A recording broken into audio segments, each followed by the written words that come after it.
What's going on, guys? Wei from Revolution here with Jeremiah Chen. How are you, sir? We're good. Excellent. I think today we have a selection of ladies' watches from IWC as well, from the new Portofino collection. Well, I think what's really cool about these watches is I think that they're, I wouldn't say that they're ladies' watches or men's watches. They're just really elegant executions of the Portofino, which happen to be in 34 and 37 mm. Yes. And we also have a chronograph that's in 39. Right? Yes. So let's take a look at these. Let's also examine the refinement that IWC has made for these watches, and also discuss some of the movements that are going into here. So you pick first. What would you like to talk about first? Well, I think we talked about this one with a lot of diamonds on it.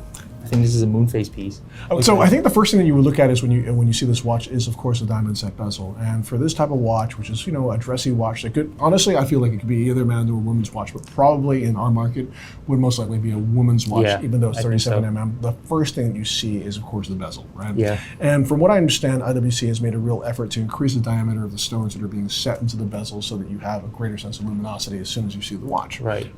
The other thing that's kind of cool about this is, as opposed to the previous moon phase indicator Portofino, is that you have the moon phase now gravitated to 12 o'clock. When you see it there, it looks incredibly balanced and it just works with the entire watch.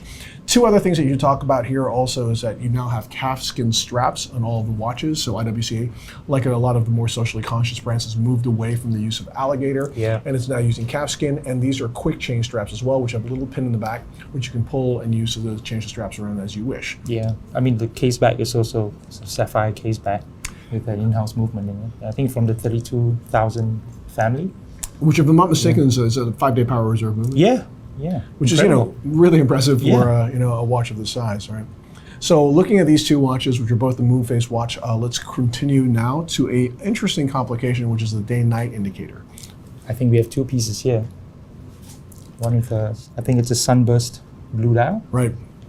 And one with sort of silver opaline dial with rose gold indexes. So these watches are both 34 mm in diameter, which goes to show you that Portofino can be in either size and still perfectly executed. And I think this complication of the day-night is the first time appearing in the Portofino as well. That's absolutely right. So at 6 o'clock, what you have is a subdial engraved with a sun and a moon, and it makes a complete rotation 24 hours. It allows you to know wherever you are within the 12-hour indexes that are on your dial, whether you're day or you're in night, right? Yeah, I mean, probably if you're in a cave or something and you're wearing this diamond-studded piece. So to be fair, anyway, since the 18th century, no one has really used a mechanical watch to actually know accurately if you're navigating the ocean at your correct longitude or so on and so forth. So I would say today a watch is primarily an emotional instrument, right? Yeah, it's there to give you pleasure, and to have a watch that has this beautiful rotation. It tells you whether it's day and an night. Expression of your personality. Yes. The other thing too is if you go to Berlin and you do a lot of clubbing. Okay. And if you're inside the clubs, from what I understand, all the way from Friday night to Sunday morning. I think you have first-hand experience.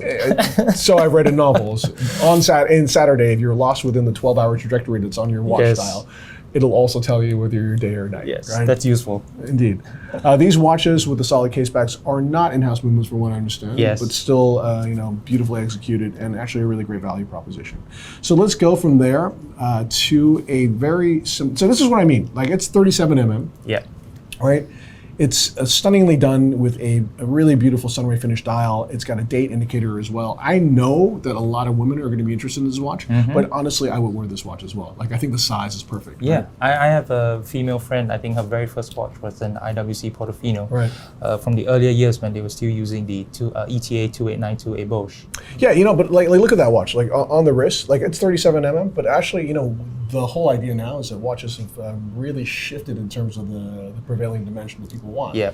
And like I would say a men's watch today, or a watch that I would wear, can be anywhere from 34 mm, which is incidentally the diameter of the watch that I'm wearing on my wrist. This is which is a 1987 IWC skinny engineer, to this watch, which is 37 mm as well. So the fact that it's 37 mm to me doesn't dissuade me at all from wearing it. Like I think that on the wrist, that's a fantastic watch. Yeah, it looks great. I mean, if that's 34, this is 34 as well. Yeah, so that's 34, which is and actually, let's take a look at that as well, because I'm really interested to see. Dude, I would totally wear that as well. And I love the color of this watch in rose gold with the green sunray finish on the dial and the green calf strap. Like, I would totally wear that. right? So that's kind of what I meant also. Like, I don't feel like a watch today really specifically has a gender. Of course, they're going to be like high jewelry pieces and so on and so forth. But a quick question for you. Rolex Daytona Rainbow, is that a men's watch or a woman's watch? No, that's unisex. Yeah. You know what I mean? And I would say the same applies to these watches as well. Like, I am the type of guy that also actually likes precious metal watches with gem setting on them as well. And so I would definitely wear a watch with a diamond bezel. Yeah, and they have diamond markers. I mean, they have diamonds on every hour marker as well. Absolutely. That's a genuinely cool watch. And let's go from there also to a watch that is We'll each get one. sporty in dimension. It is, of course, the Portofino Chronograph. To me, when I think of the Portofino, I actually think of the Chronograph first. Yeah, more than any other complication. It's what I think even now most men or maybe even women would say like the first dress chronograph that they would like to have, or first good watch or Swiss watch. Dude, at 39 mm in diameter, this watch is killer. Like, it's absolutely phenomenal. Like, I love all the design on it as well, the smoothness and the sort of like minimalism of the bezel. I love the sort of rounded and cap pushers, which at the time when it was launched wasn't like all the rage. And today, these type of pushers are really fashionable, Right. you know, because everyone's kind of quoting like the 1940s and Correct. You know, Francois Porchel and so on. Yes, exactly. It's phenomenal. The movements are slightly different though. Yeah, I think for this one, which is the Laureus Sport for Good, I think we'll talk about that initiative a little bit later. But this one houses the 79350, which is a reworked Valjoux 7750. Slightly different finishing, but basically the same movement. This one has the caliber 69355, which is an in-house IWC caliber. That's I right. think first seen in the 2018 Portuguese to celebrate 150 years of IWC. Absolutely phenomenal watch, and on the wrist, it's absolutely great. You know, here we'll exchange. switch. Yeah. Yeah. So the Laureus Sport for Good initiative was started by the Richemont Group as well as Daimler, the holding company for Mercedes-Benz. And IWC became a global partner in 2005. And since 2006, they have created a special edition a watch for the initiative every year since then. The Laureus Sport for Good initiative is a program that is one that advances social change. Right. Yeah, and also gives opportunities to, or rather development opportunities for children and teens. And every year IWC hosts a drawing competition for children and teenagers. Representatives from Laureus and IWC will pick the top 3 pieces and the public will vote on them. The winning artwork will actually be engraved on a case back, of the special edition watch. Fantastic. You know, just you wearing that like Portofino chronograph on your wrist, like the size is amazing. Like the execution of it, it's just like, it's perfect. Like it's a really, really well done watch. And I have to say the color strap that they chose for it is just like ideal. It fits completely now with our outfit, right? Totally neutral, and it works like probably with any sort of like sartorial ensemble that you want to throw in there. So brilliant watch.